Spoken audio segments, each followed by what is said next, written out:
K മുരളീധരന്റെ തെരഞ്ഞെടുപ്പ് തോൽവിക്ക് പിന്നാലെ വലിയ പൊട്ടിത്തെറികളാണ് തൃശൂരിലെ കോൺഗ്രസിലുണ്ടായത്. DCC ഓഫീസിൽ കയ്യാങ്കളിക്ക് പിന്നാലെ പ്രഖ്യാപിച്ച അന്വേഷണത്തിൽ അനിലക്കരയ്ക്കും DCC പ്രസിഡന്റായിരുന്ന ജോസ് വള്ളൂരിനും മുൻ MP TN പ്രതാപനും തെരഞ്ഞെടുപ്പ് തോൽവിയിൽ നിർണായക പങ്കുണ്ടെന്ന് പാർട്ടി അന്വേഷണ കമ്മീഷൻ തന്നെ കണ്ടെത്തിയിരുന്നു.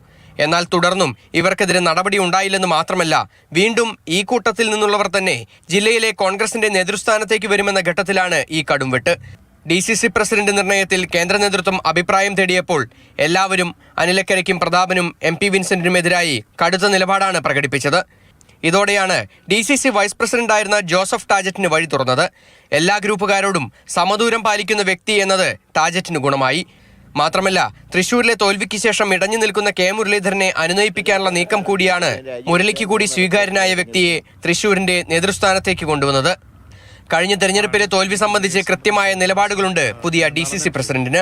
പാർട്ടി പ്രവർത്തകരെ സംബന്ധിച്ചുണ്ടാകുന്ന പ്രശ്നങ്ങൾ, അതുപോലെ തന്നെ മറ്റു തരത്തിലുള്ള പാർട്ടിയെ ബാധിക്കുന്ന കാര്യങ്ങളിൽ ഒരു തീരുമാനം നമുക്ക് പലപ്പോഴും നേരം വൈകുന്നു എന്നുള്ളതാണ്. അതിന് പരിഹാരം ഉണ്ടായാൽ തീർച്ചയായും ജില്ലയിലെ പ്രശ്നങ്ങൾ പരിഹരിക്കപ്പെടും. മുന്നേ തന്നെ വോട്ട് ചേർക്കലും അത്തരത്തിലുള്ള കാര്യങ്ങളിലൂടെ സ്ഥാനാർത്ഥിയെ കൂടെ കണ്ടെത്താനുള്ള ഒരു സാഹചര്യം ഉണ്ടാക്കുക എന്നുള്ളതാണ്.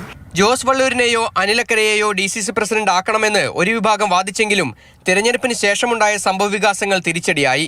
കൂട്ടത്തല്ലിൽ പരസ്പരം ചെളിവാരിയെറിഞ്ഞതും മുരളീധരന്റെ കടുത്ത നിലപാടുകളും ഈ കൂട്ടർക്ക് തിരിച്ചടിയാവുകയായിരുന്നു. മാതൃഭൂമി ന്യൂസ്, തൃശൂർ.